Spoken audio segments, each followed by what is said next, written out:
Salve, salve galera, eu sou aqui na área para mais um vídeo de Tengoku Daimai-Kyo. E cara, episódio 9, episódio esse que segue assim, incrível, mas que episódio foi esse, mano? Na moral, em quesito de mistérios e de geração de teorias, esse foi o maior de todos os episódios. E eu te pergunto, você entendeu alguma coisa?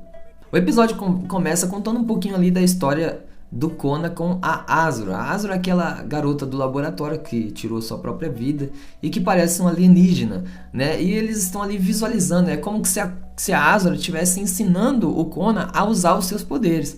E o Kona, ele visualiza, ele imagina as crianças do laboratório ali brincando e imagina uma espada flamejante. E nesse momento, uma das crianças que estavam ali brincando no laboratório, de fato, se corta. Se corta no quê? Do nada. Algo corta a perna dela. E o que faz a gente acreditar que sim, o Kona, ele tem o poder de criar coisas a partir da sua imaginação.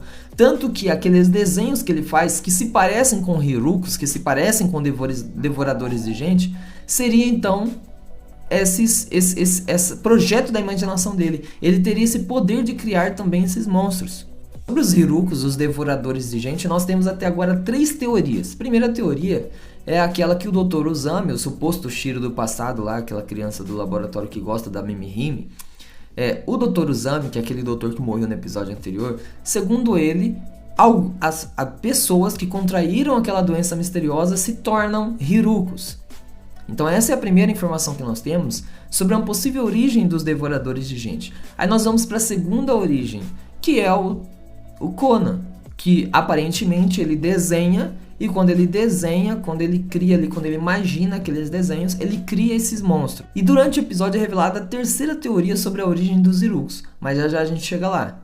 Outra informação interessante nesse episódio é que a Asura e o Kona são da primeira turma de crianças ali do experimento, ou seja, do experimento que eu falo lá do paraíso. Ou seja, pode ser que eles foram os primeiros experimentos. E aqui eu crio até uma teoria a respeito da Asura. A Asura pode ter sido a primeira criança do paraíso, o primeiro experimento que o paraíso fez. E para a aparência da Asura ser diferente, eu tenho 2 teorias também. Olha só, mano, quantas teorias saíram desse episódio.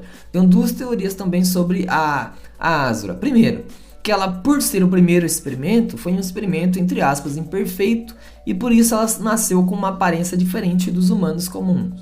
E aí nós temos a segunda teoria a respeito da Asura, que ela pode ser um experimento do paraíso, mas que o paraíso tentou clonar um alienígena. Então a Asura seria um alienígena clonado. E por que eu falo de alienígena? Porque a cabeça da Asura é diferente, é maior. Não só a cabeça, os olhos dela são diferentes. A orelha dela é uma orelha pontuda, parece a orelha de um elfo. É diferente. Então ela não é um pequeno detalhe, mas ela tem todas umas características que são diferentes das outras crianças. Ela é maior do que todas as outras crianças também. E mais pra frente nesse episódio é contado pra nós uma suposta história que a Terra foi invadida por alienígenas. Então nós podemos sim, é daí que eu tiro essa teoria em torno da aparência da Asura, dela ser um clone de um alienígena que o paraíso tentou recriar, misturando ali DNA do alienígena com DNA humano. Mas é só teoria, tá? Nós vamos para alguns poderes referentes à Asura também. Nós vemos que a Asura ela tem um poder de curar, porque ela cura aquela criança que estava com a perna cortada. Ela cura aquela criança. E não só isso, mano, mas aparentemente ela tem o poder de manipular as câmeras. Por quê? No momento que ela vai ali no quarto do Kona para se despedir do Kona, porque ela disse que não entendeu o significado pelo qual ela nasceu. E, enfim, uma história que eu não vou nem me atrever a teorizar aqui, porque eu fiquei tentando entender e eu não consigo entender nada. Mas assim, mano, a Asura, quando ela vai lá no quarto do Kona, as câmeras desativam, as câmeras não registram ela. Igualzinho o poder da Tóquio, o que a gente acha que seja poder da Tóquio. Então, ou pode ser um poder da Asura, ou pode ser um poder, ou melhor, ou pode ser que o robô que controla ali o paraíso realmente esteja manipulando algumas coisas, né? Tanto apagando as imagens onde a Asura aparece, como também apagando as imagens onde a Tóquio aparece. Ou então, não é a Tóquio que desaparece das câmeras, esse não seja o poder da Tóquio. Talvez seja o espírito da Asura, porque afinal de contas o espírito da Asura apareceu pra Tóquio em episódios anteriores. Então ela pode ter morrido ali, mas o espírito dela, sei lá, de alguma maneira faz parte do poder dela, ela permaneceu e ela continua manipulando as imagens para que a Tóquio pudesse andar livremente, para que a Tóquio não se ferrasse, porque o Conan gosta da Asura. E a Asura, nesse momento aqui, ela morre, né? Ela se suicida e deixa o Conan sozinho. E ela diz pro Conan, para ele se apaixonar, para ele conhecer outras pessoas, para ele gostar de outras pessoas de uma maneira especial, né? Então talvez esse espírito da Asura esteja protegendo a Tóquio, apagando ali as imagens da câmera. No que você acredita? O que você acha que faz mais sentido? Lembrando, galera, não dá spoilers, pelo amor de Deus. Além do poder também de desaparecer, né, mano? Porque ela tá ali no quarto do Conan, se despede dele e simplesmente desaparece e já aparece lá na sacada, que é onde ela vai subir lá pra colocar o pescoço, enfim. No momento em que a Asura ela desaparece do quarto do Conan, o Conan sai atrás dela. E ele fica se questionando onde ela foi. E nesse momento ele se concentra, pensa e ele consegue buscar com o pensamento onde ela está. E ele vê onde ela está, ele vai até lá. É como se ele fosse um telepata, mano. É como se ele fosse o professor Xavier encontrando os mutantes ao redor do planeta Terra, né? Então esse também é um poder do Conan. E ali na sacada onde a Asura aparece, ela cria asas e sai voando com aquela asa e ao mesmo tempo ela sai manipulando um fio esse que ela vai usar para poder tirar a vida dela, né? E ela faz tudo isso com a força do pensamento, mano, manipulando. E nisso que o Conan chega, ele pula e na hora que ele tá caindo no chão, ele pula para tentar resgatar a Asura e ele começa a cair no chão. Antes dele cair, ele é parado também por uma energia meio amarelada, que é a Asura quem faz. Então a Asura também é telepata, mano. Na moral, sinistro isso. Você entendeu alguma coisa? Como que eu vou teorizar? Você consegue teorizar alguma coisa a respeito disso? Por favor, teoriza. Teoriza pra mim, deixa aí nos comentários. Só não dá spoiler se você ler o mangá. Mas se você tá assistindo o anime pela primeira vez igual eu, então deixa aí nos comentários o que você acha disso. Em seguida é cortado, né, e mostrado um pouquinho o Conan sozinho após a morte da Asura. E a Tóquio se aproximando. Como que é essa aproximação da Tóquio em relação ao Conan, né? E, mano, é interessante porque depois mostra o Conan e a Tóquio. E a Tóquio com a cabeça ali no colo do Conan. Ele tem um pressentimento, alguma coisa assim. E ele pega e diz assim: a pessoa que matou a Asura está vindo atrás da Tóquio. Quem? Mas a Asura não morreu sozinha? Como? A cena volta então para os nossos meninos aí, protagonistas da obra, o Maru e a Kiruko. E eles estão conversando sobre pistas e tal. E aí o Maru pega e mostra que o dente dele, que ele tinha perdido, cresceu novamente. O dente permanente. E a Kiruko fica impressionada, né? Como assim seu dente cresceu de novo? Porque, afinal de contas, é um dente permanente. Não era para crescer outro. Ou seja, o Maru se regenera. Se regenera. Né? Novamente mostrando as evidências do quão peculiar e diferente o Maru é. A conversa dos dois é interrompida porque dá um terremoto. Nisso que acontece o terremoto, depois do terremoto cai um prédio. E a Kiruko ela fala, vamos lá, né? Vamos lá ver se a gente acha uns mantimentos e tal. E lá eles encontram um viajante sinistro e do nada os dois, eles começam a conversar. E mano, como que conversa? Como que confia em qualquer pessoa assim, do nada, mano? No mundo pós-apocalíptico? Não faz sentido isso. Talvez você fale assim, poxa, mas é porque eles cresceram nesse mundo. Talvez, faça sentido. Mas... não dá não pra confiar em qualquer pessoa assim. Você confiaria?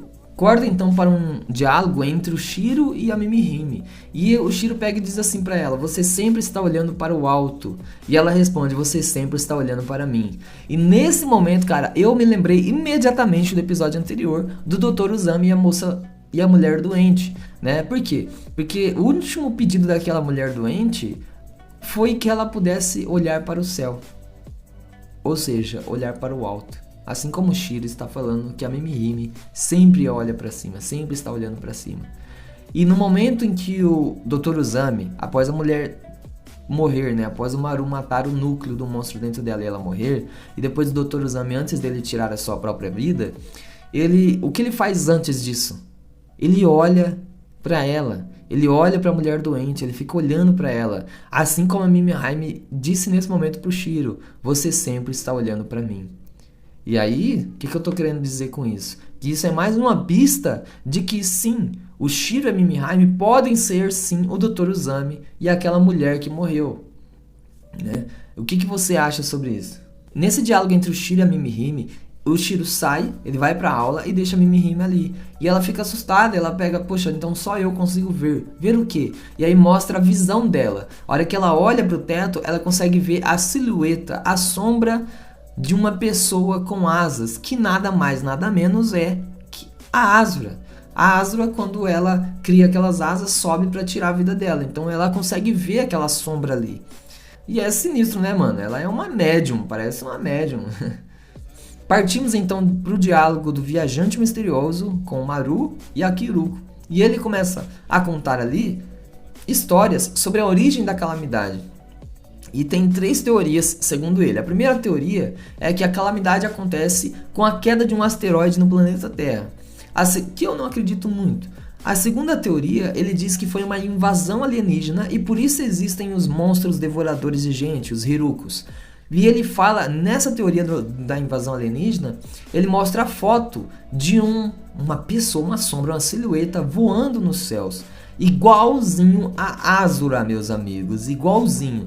E aí por isso que essa teoria, ela ganha mais peso, porque nós vemos a Asura nesse episódio, nós vemos ela com asa nesse episódio, e nós vemos a silhueta dela lá no paraíso, porque a Mimihime consegue enxergar. Então quando o viajante mostra essa foto, automaticamente a gente se lembra da Asura. Então essa teoria dele é a que ganha mais peso sobre a questão da invasão alienígena, e para comprovar isso nós temos a Asura, que tem uma cara de um ET, que tem um perfil alienígena, né? Da ficção aí, cabeçudo, com orelha, tudo diferente.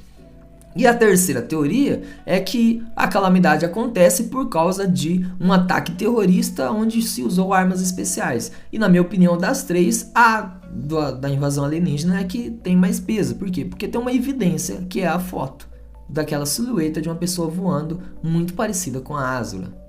Então o viajante ele conta mais uma história, e ele diz que essa história foi ele quem vivenciou. E aí você fala, pô, então é verdade, né? Você vai acreditar no bagulho. E ele fala que ele passou 10 anos da vida dele trancafiado em uma escola cercada por muros. E aonde que tem uma escola cercada por muros? É o paraíso. E então isso faz a gente acreditar que esse viajante era uma daquelas crianças lá do paraíso.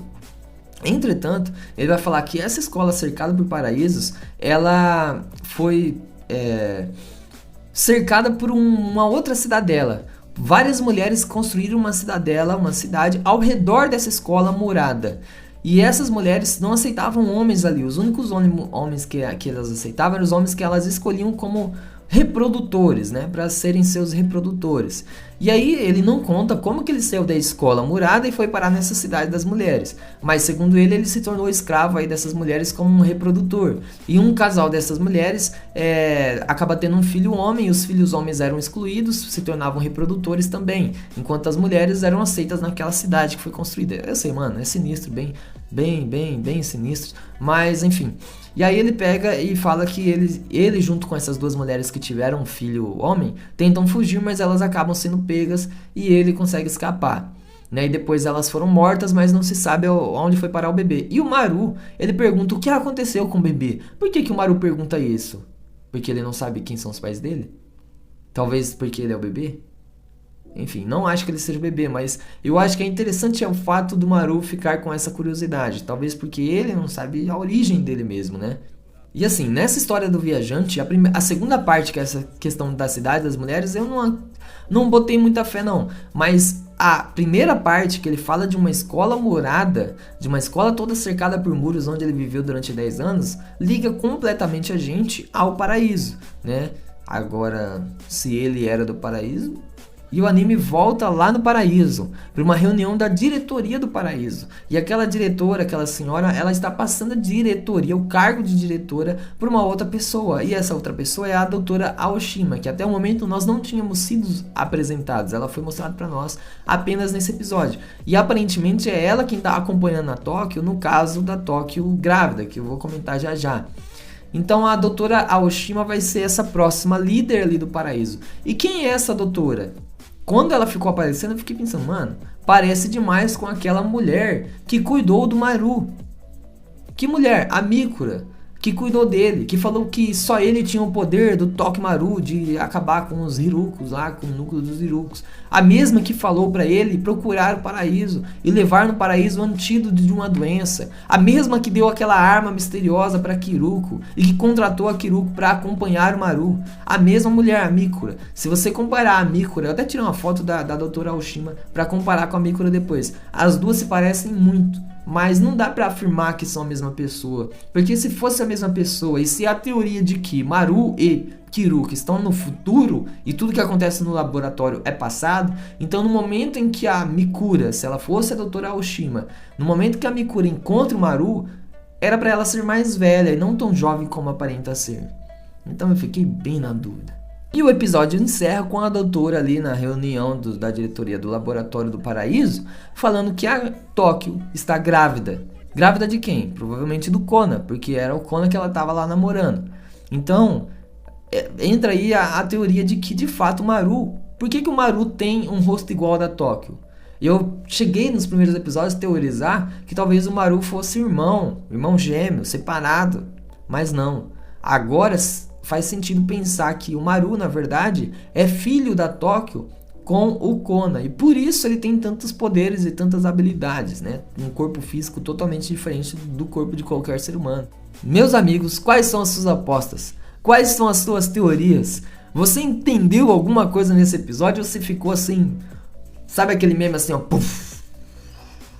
Mas não um puff de plot twist, mas um puff de pontos de interrogação. Não tô entendendo nada. Mano, eu, assim, por mais que tenha todos esses mistérios e por mais que seja muito difícil de compreender, eu tô curtindo demais isso, cara. Eu tô curtindo demais. E o fato de eu não conseguir entender ou não conseguir fechar as teorias, e quando eu acho que eu tô entendendo, parece que o anime passa uma rasteira em mim. E isso me intriga, isso me faz querer mais ainda ver essa obra. Eu estou curtindo demais. O que você tá achando? Deixa aí nos comentários as suas teorias, o que você achou desse episódio, por favor. E, mano, você que não é inscrito, se inscreve no canal, ativa o sininho. Conto muito com a sua ajuda pra gente poder fazer essa comunidade aqui crescer cada vez mais. Então, por favor, se inscreve, ativa o sininho. E tamo junto, mano. Até a próxima.